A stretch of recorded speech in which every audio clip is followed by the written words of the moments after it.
Good morning, everybody, and thank you for dialing in today to the Global Reviews webinar this morning.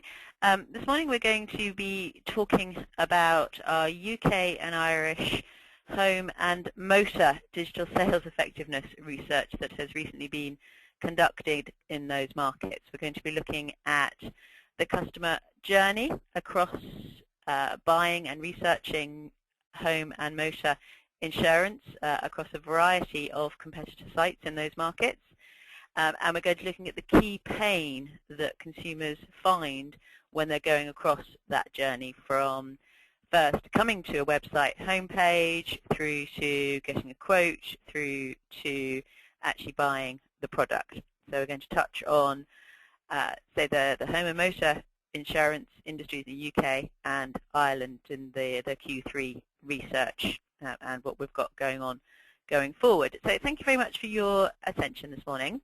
Just very quickly, who are Global Reviews, for those of you who've not come across us before, and then I will talk a little about the methodology, and then we'll go into some of the key pains that we find in these industries. So Global Reviews as an organisation have been doing this for around 15 years now in the UK, Europe and Australasia.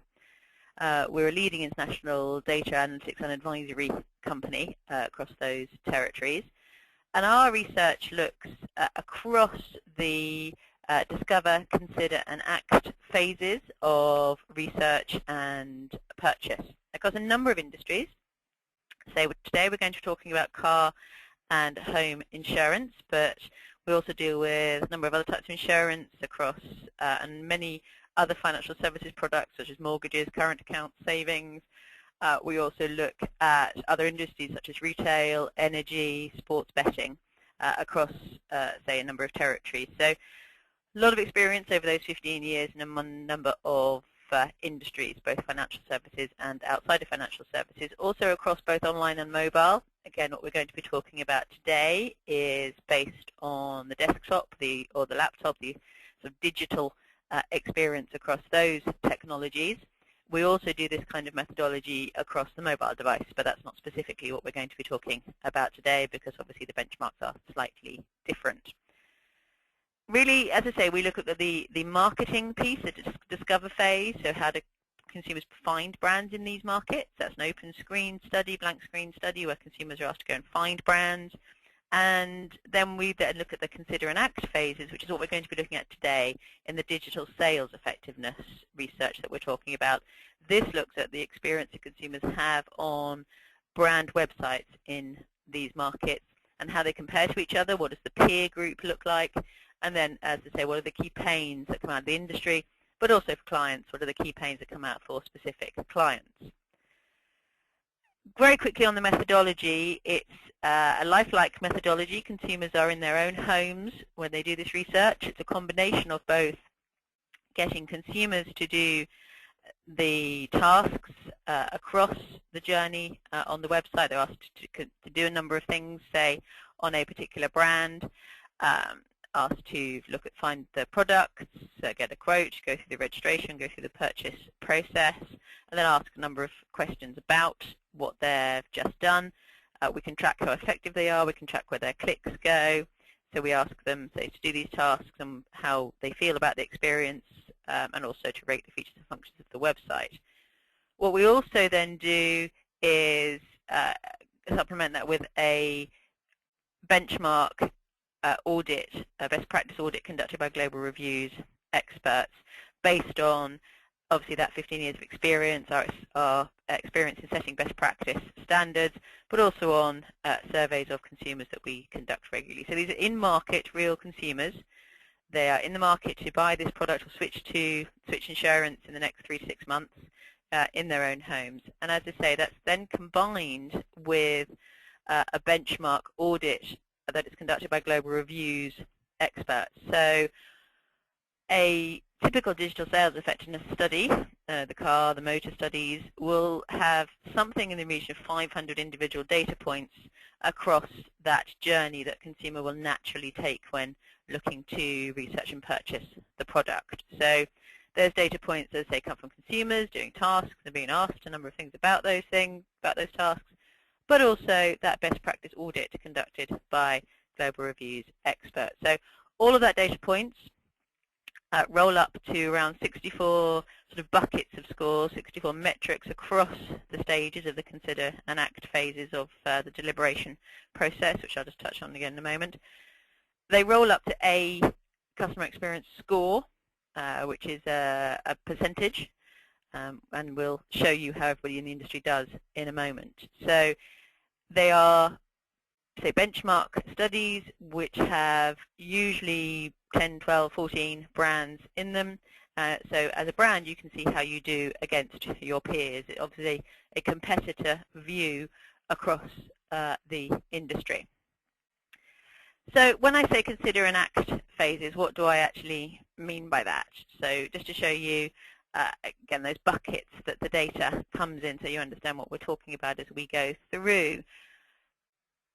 Those metrics, both from the consumers and from the best practice audit that we conduct, go across 6 different stages within these particular markets. Obviously, the benchmark is created specifically for each industry. It's not exactly the same for each industry. There are obviously some overlap, but it is created bespoke for each particular industry. So this one, say what we're going to talk about today, is motor and home insurance, which are actually run as 2 separate benchmarks, but we have decided to talk about them together today because there's a lot of common pain. Obviously, you will find a lot of the same brands across these markets, the application forms, the sites.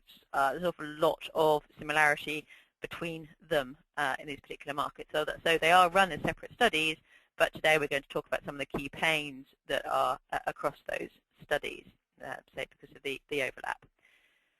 So the data comes across the journey, and as I say, these are the 6 stages, 6 steps that the data falls into. So firstly, we look at initial engagement. As a consumer, when the consumers first come to your website, does the site immediately meet their expectations and build their trust? Do you look as if you're a brand they actually want to do business with? Do you look as if you're going to have a product that suits their needs?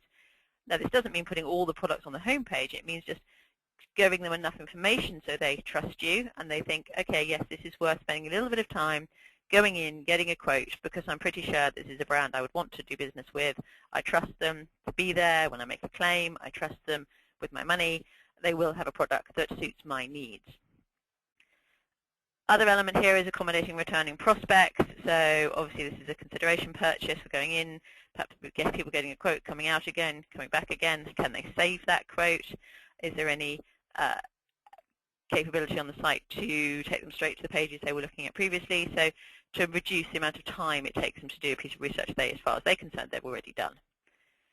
So then we go into the introducing options piece. Can you as a brand show, or do you as a brand show consumers what you've actually got? What's the product range that's on offer? Can consumers find quickly at a glance what it is that you've actually got to offer, and what are the differences between the different offerings? And is there a quote tool that consumers can use quickly at this point to understand what their price might be? Then the evaluating options piece is taking the next step into that. It's saying, okay, as a consumer, I've got a rough idea of what it is you've got, but can I be sure that it meets my specific needs? Can I be certain I haven't just walked into a supermarket and picked the first thing off the shelf that isn't actually in the end going to cover what I need it to cover? So how do I compare what it is you've got? How do I make a choice between some of the options that you've got? How am I, as I say, as a consumer, feeling at the end of this process when I've got a price? Am I feeling that it actually suits my needs specifically, or that you've just produced a price without really thinking about my particular needs? Then the last step within the consider piece is about this facilitating decisions idea. So I've got a quote from you as a consumer. I've got what feels like a good price, but also I've got it from 3 or 4 other different places. The price is all very similar. Why am I buying my product from you? Why am I giving you, as an insurer, my money? How can I contact you if there's an issue? Why do I choose you?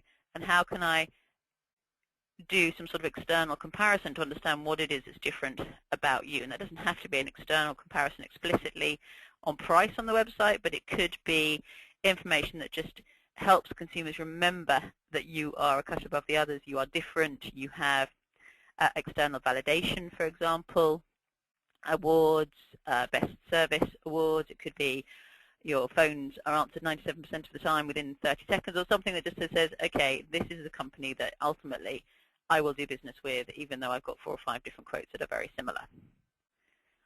So then we then the next step into actually buying this research, buying this insurance. So channel selection, how do I pay for this? Do I have to do it online? Can I do it offline? Why would I do it online? What are the advantages of doing it online? Is it quicker, safer? Is it can I make changes online? Why would I do this? And then actually into the application form itself. So how easy is it for me to buy this right now? Can I go through the entire process now? Is it clear to me what I'm going to need, how long it's going to take? Can I save the form halfway if you suddenly ask something I don't have to hand, or I have to go and ask somebody about? So I have to go and ask a partner about their points on their license or whatever it happens to be. So can you set the expectations, and then can you give them the support within the form to actually fill that out quickly and easily? Tell them it's safe, it's secure. Again, what are you going to do with the information? So those are the steps at which the research covers. So the research is covering consumers across these steps as well as the best practice audit. And as I say, what we actually end up with is a score right at the top with all of this data rolled up, a percentage score out of 100, obviously. So we would normally say a score of around 55% was okay.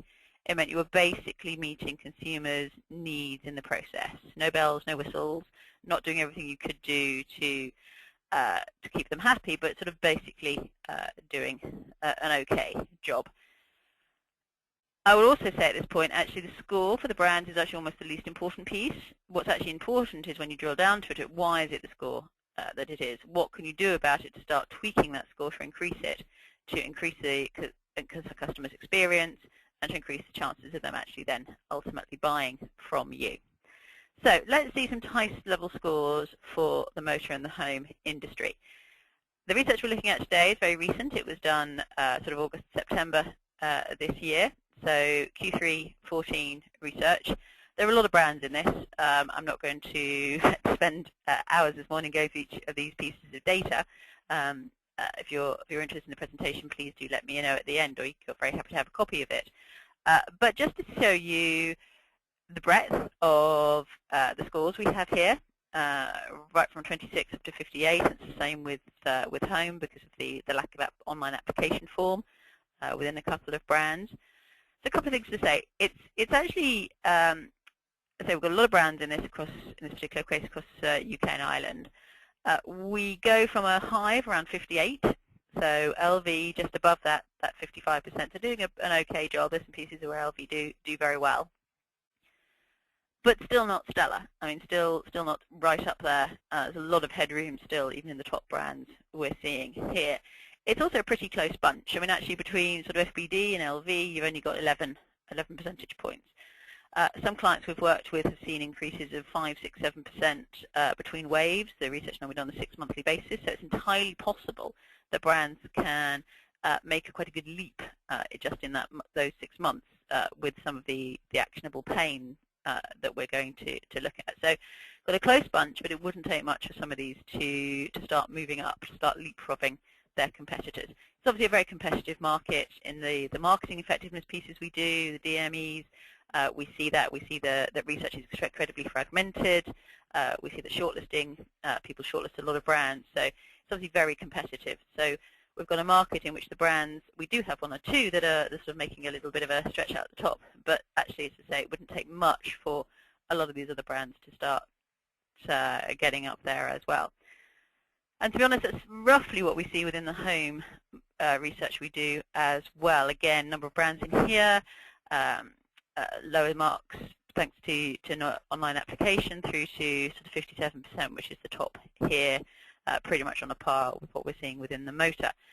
So again, nobody really taking a huge streak out here. The highest we have overall, the research we do is about 68. That comes within the sports betting market, so we're not at that level. But again, pretty close bunch, and there's definitely room for some fairly quick improvement in some of these brands to drive up the customer experience, and obviously ultimately to drive up conversion, because that's what this is all about. It's about actionable insight to increase conversion. What we also see is there are differences in how people perform across the industry as well as brand pains. Again, this is a bit of a a messy graph. This in the next one, I'm going to show you the home equivalent.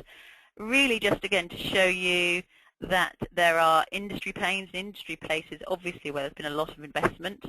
The highest scores, and this is not unusual, we see a lot of this time, a lot of this in other industries we look at, the application form areas actually gets the highest score because it's seen all the investment. However, obviously, that's great as long as you can persuade people to get all the way to the application form, all the way to the actual purchase process. The piece before that, obviously, is suffering because that's, in some cases, been quite neglected. So we have areas where scores bunch. So channel selection is generally a poorly scoring area. Initial engagements generally not great. Evaluating options is all over the place. So some people allow a very easy understanding of whether a consumer's got the right product that suits their needs, and for some brands it's essentially ignored because there isn't a wide variety of products, so it's perhaps felt that consumers don't need to understand that, but obviously they do. Even if it's a very small range of products, consumers still need to feel they've got the right product that suits their needs, even if there's not a choice as such to be actively had. So both industry pains and obviously specific brand pains here. Same within home, although a little bit more all over the place here. Again, we've got industry pains around channel selection. We've got a lot of pain around evaluating options. We've got pain around a lot of pain around facilitating decisions. And this is, as I said earlier, this is the piece about, well, why choose us? I've got a price from you as a consumer. It looks okay. But, you know, actually I've got prices from Halifax, Lloyd's, More Than, it's all look the same. What is it about you as a brand that makes me choose you to transact with? Can I reach out to you? Do I understand that you would actually be there if I had a problem? Can I solve a problem online? How easy can I reach out to you quickly through live chat, for example? This is a key pain that consumers have repeatedly come up with. So let's look at a handful of those key pains, what's going on, and some of the best practices out there at the moment in terms of trying to solve those. So as I say, one of the key pains we see to start with is around this initial engagement piece. So this splits into two pieces. We saw it's about meeting expectations and building trust. Do I trust you as a brand? Do I know you? Can I reach out to you? Is there a phone number on the home page? Do I understand that from this page that this piece I'm going to actually find a product that suits my needs? But also then assisting the specific needs of customers and returning customers. So this is an interesting piece because this is where we see not just the consumer thinking, oh, you've got a product that suits my needs, but also as a consumer who's not bought from you yet, do I trust that you will be there if I have a problem? If I actually have to make a claim with you, because obviously that's what this is all about, I'm not buying a physical product yet, I'm not going to see it and touch it and feel it. The only evidence I've got that you're any good is my belief that you would actually meet a claim. So one of the key pains that we have here is that we ask consumers to find a page that explains the process of making a claim. And this is not just for, as I say, registered people who've already bought the product. This is for potential clients to make it clear to them that it would be easy. If you bought from us, it will be really easy to make that claim. This is, as I say, a key pain. A lot of the brands, as you can see here, do not score very well for assisting the needs of customers. It's often hard for consumers to actually find information, detailed information about making a claim. Sometimes it's because the navigation just doesn't work very well. Sometimes it's because the detail is hidden behind registration for existing customers. And I say that's really missing a trick. This is failing to communicate to consumers that the process is easy, this is how it would work, it's really simple. So not hiding that fact behind a customer portal. This is just as important for potential clients as it is for existing customers. So I said earlier, we ask consumers to do a number of tasks, and we can measure how effective and efficient they are at that because we know exactly what they do. They can measure all their clicks, so we can measure how long it takes them to do things. And on average, our consumers are not terribly effective and successful at finding pages to explain how to make claims. Only around sort of 55, 56 on average across the industries, consumers can find these pieces of information.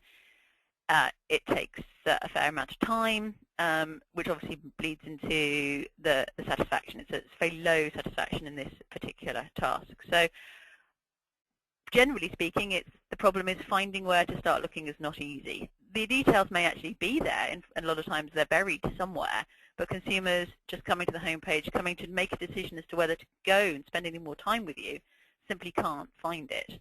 They're buried, as I say, within the depths of the site, within the FAQs, and they're buried within existing and customer pieces, or they may be there, but they're in small print where consumers just simply can't find it. So examples here, Zurich, the AA. We've got consumers struggling to find information, so immediately coming away going, actually, that was really hard. And if I did want to make a claim, I don't want to have to go through that pain. I want to be really quick, really easy. So perhaps I wouldn't be giving you my money because actually you seem to be putting barriers in my way of getting the value out of the insurance. Some other big companies do it a little bit better. I say nobody does it stellar. We haven't got any huge scores here, but we're starting to get consumer brands to sort of bring it up and give it equal equivalence in the navigation to everything else. So it's equal equivalency for Churchill, for example, within get a quote, retrieve your quote, make a claim, FAQ. So very clear here that whether I'm an existing consumer or a new consumer, it's really, really easy to find information about making a claim. Again, First Central, not quite as obvious, but it is very clear in the side navigation of the home page. You've got get a quote existing customers, but also on the home page, without even going into existing customers, you've got make a claim there on the top left. Again, same print size, same navigation as get a quote, renew your policy, make a claim. So just making it obvious that first it's easy to find, but also we understand as a brand that that's extremely important to even potential clients, not just existing clients. The second pane we're going to talk about briefly today is about this introducing options piece. And I said we can take quite a wide range of scores here in terms of brands make it obvious to consumers what it is they've actually got. A lot of the times in these markets, it seems to be assumed that people understand what all these different types of insurance are. They understand the difference between comprehensive and third party. They understand the difference between various levels of buildings and home insurance. And actually, for some of the industry, that's absolutely right, but also for an awful lot of the industry, it's not. Perhaps people buying for the first time, they're switching, and they don't understand what you call something as opposed to the person they're switching from calls it. They don't understand the differences between the different types of offerings. So it's very important that as a brand you make it clear what the product range is and what the differences are between what you're offering. So it could be very simple. So Churchill and Aviva, Ireland, help users understand what it is they've got. There's a couple of approaches here. Aviva use obviously a tick box table where it's just at a glance made very obvious what the differences between comprehensive and third-party fire and theft are. So accidental damage, windscreen cover, what's the difference? You don't have to spend a lot of time reading a PDF document, for example, to understand the differences, and that's another issue we see. So at a glance, and they've also got elements that look at women's car insurance and new and young drivers. So again, not perfect, but it's starting to bring out very quickly for consumers, okay, that's the difference, this is what you offer as a brand. Similarly, within Churchill, again, not perfect, but laid out nice headlines, third-party fire and theft, third-party only, comprehensive, just a couple of lines that say, okay, this is what the difference in this is the key issues that's covered by this, and then the summary of benefits for comprehensive insurance, but also they're making clear there are optional extras as well. So just starting to say, okay, let's make it really clear for consumers to understand at this point, before they've given us any personal information, do they have a product that we understand and that you're looking for. And then going further into the quote process at this point, we've got information about the other options that you have, and quote pages are very different in terms of what kind of information that they give and how useful it is for brands, so for consumers. So you've got more than here doing a number of things pretty well. It shows when the cover is going to start. It shows the details of the policy, but also it's making it quite clear at this point what's covered in this price. Also, what are the other sort of add-ons you can have, again, with a price. So you're not having to add something, see what the price changes, work out what the difference was, go back again. It's all very obvious here what it is these things are going to cost, what your optional extras are, and what's actually covered within this particular offering. So just making it clear, introducing what the options are to consumers. So then we're going to take the next step, as I say, looking at the facilitated decisions. I mentioned this at the beginning, and this is something that, as I say, a lot of the brands have not really focused on over the last little while. There's not a lot of consistency here.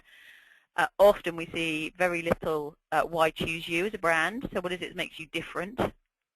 Why would I, if I've got 3 or 4 quotes that are the same, why am I buying your insurance as opposed to anybody else's? What's the differences? How can I contact you if I've got a problem, if I've, not just for a claim, but if I've got an issue, if I want to cancel the policy, I want to change the policy, how easy is it to reach out to you? Are you really going to be there at the other end of the phone?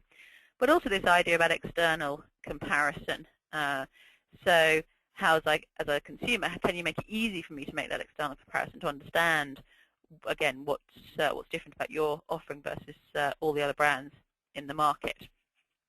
It's absolutely vital that this sort of support and help is offered to consumers, because as they go through the process, if they have issues, a fair amount of them, certainly in this industry, will just leave. It's, as we saw earlier, it's an incredibly competitive market. There are a lot of brands out there offering things that are very similar. So as a consumer, I would be saying, okay, well, if this is a problem, well, I'm just going to leave. It's too hard. I'm just going to leave and look for another provider. So 17% wouldn't give you any leeway. 23% will look for the frequent asked questions or help. 15% will look for online web chat. And 19% will look for a telephone number. So you have to offer a variety of solutions to an issue and easy access to contacts and relevant contents for the issue that I have. So as I said earlier, some of the things that LV do well, this is a lot of things that this is around a lot of this. So LV do the contact us very well, different numbers for different issues with opening hours, nothing more frustrating for the consumers trying to ring you up, but you're closed, so very clear when they're open. Call me back as well, so multiple ways of reaching out to you or getting you as a brand to call them back. And numbers, as I say, under different types of query. But also here, getting into the why choose us. 3 lovely reasons to choose LV. What's different about us? De facto award. External validation for, it's not just us shouting about how great we are, let's have somebody else shout about how great we are as well. So thinking about the why choose us piece, what's different about you, but also helping consumers solve their problems, both online and offline, with relevant phone numbers and opening hours, very easy to find across the site. SwiftCover and AXA actually take that, as I say again, into the why us very clearly now. AXA, more reasons to choose AXA car insurance. Not only saying, okay, hundreds of people switch to us, so we're of a good size. We're Ireland's largest motor insurer, in fact, so that little bit of support there, but also then a bunch of reasons why you would choose them, very explicitly called out. Within SwiftCover takes a slightly different approach. SwiftCover obviously very much about, we don't want to talk to you on the phone, we would like to do this online. So their push is very much about why you would do it online, but it's all quote and double Swift time, pay securely, print certificate immediately. Why would you choose us? We're fast, we're secure, it's instant, it's easy. So pushing the reasons again why they're different, why you would go with them, as opposed to perhaps 2 or 3 other brands that you've got a quote from. And then talking about this external comparison here as well. Again, a nice tick box here, just making a little bit of a drip feeding about why you would choose Aviva over the other brands in the market, just to sort of lodge in the consumer's brain that this is a slightly better option, even if the price is the same or perhaps even slightly more expensive. And again, you've got the external validation here. You've got de facto, you've got voice of customer, you've got bizarre voice reviews. So why would you choose me? External validation, internal validation. Let's do a little bit of external comparison here. And finally, the final pane we're going to talk about is the application form. Obviously, we saw, generally speaking, this scores not too badly, but actually we still get the same issues coming up across the industry. We still get pain about filling in boxes about, do I understand what you actually want from me? How long is it going to take? Can you hold my hand through the process? Even though, as I say, the scores tend to be a little higher than across other parts of the journey, there's still generally, for most brands, fair amount of increase that could be had here. And the last example I want to leave here is actually not in the insurance market at all. It's actually in the credit card market. It is Amex, because obviously sometimes it's actually more interesting to look outside your market rather than your own market for best practice. It's not the case that somebody within your market is doing the best thing. Now, Amex, a couple of things I want to just call out here quickly as we come up to the end of our webinar. When you're filling in the form to apply for a credit card, the form does three things really well. The boxes will tell you what it's expecting, a home phone number without spaces. It tells you why it's needed, required as part of our standard credit checks, help us process the application, and it will tell you what they're going to do with it. Never going to be given out to anyone else or used for marketing purposes without your permission. So what do I need? Why do you need it? What are you going to do with it? Really minimizing the chances that people fill the boxes in wrong, but also minimizing the chances of them saying, no, well, I'm not doing this because you don't need this. You're asking for personal information. I don't know what you're going to do with it. So really helpful in terms of pushing and encouraging consumers through this, holding their hands. You've also got the top right here, receive response in 60 seconds. Let's set the expectations. It's a quick process. And also you then got the FAQ. And what's important about the FAQ is it's contextual. It's not general questions about having a credit card. It is, this is contextually relevant to what you're trying to achieve now. How long is it going to take? What do I need?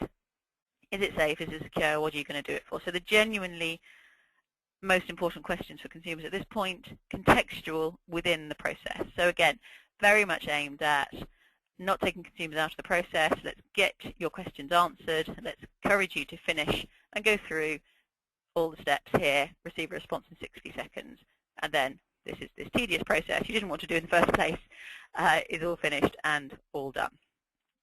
So, what does this all mean? There's been a whistle-stop tour through the home and motor insurance results and some of the key pain that we see across that journey coming from consumers, but also coming from the best practice audit. First impressions count. Why do consumers even spend any more time with you? Can they trust you? Are you going to meet that claim? Can they feel convinced from that from the first impression?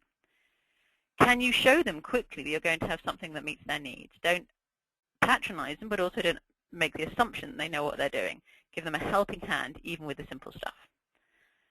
Help them help themselves. Help them understand what you've got, but also then help them answer questions, contextual FAQs, easy outreach to you to talk to you, because they will leave. If they have any sort of issue, they will leave. It's not something they want to do. It's not fun. There are plenty of other brands out there that will suit their needs just as well as you do. And then finally, walk them through, encourage and assist all the way through the application form. Just because they've got to the application form obviously doesn't mean they're going to finish it. They need to be encouraged, they need to be helped, they need to be assisted. Again, hold their hand all the way through the process. So thank you for your time. As I say, the research that we've just recently conducted was done in Q3, so this is very, very recent research. But this is part of an ongoing process. The DSE studies are conducted on roughly a 6-monthly basis. So we'll be looking at a home DSE in February and September next year. We'll be looking at a motor DSE in March and August next year. If you're interested in seeing the data, both from the research we've just conducted, but also being part of the research we will be conducting through benchmarking next year. Again, we'll be seeing home and motor DSEs in the Irish market, also conducted towards the end of this year, beginning mid next year. And again, as I say, if you're interested in seeing the data that's just been done, but also being part of the benchmarking process next year, let us know. The DME, which we've touched on, the marketing effectiveness blank screen. How do you find consumers find brands in this market? Where do they go? What do they research? Do they use search engines? What terms do they use to search? That's all coming up. Ongoing process going forward will be run on a monthly basis across these markets. So if you have any questions, please do talk to myself, Rebecca.Jennings at globalreviews.com, or contact Adam, who's the commercial director for these products at adam.dawson@globalreviews.com. So thank you very much for your attention this morning. As I say, it's been a whistle-stop tour through some very recent data on car and home insurance. So if you would like a copy of the presentation, do let me know, Rebecca.Jennings at globalreviews.com. You'll be very welcome. Or you have any questions, please let me know. So thank you very much for your attention this morning. Thank you.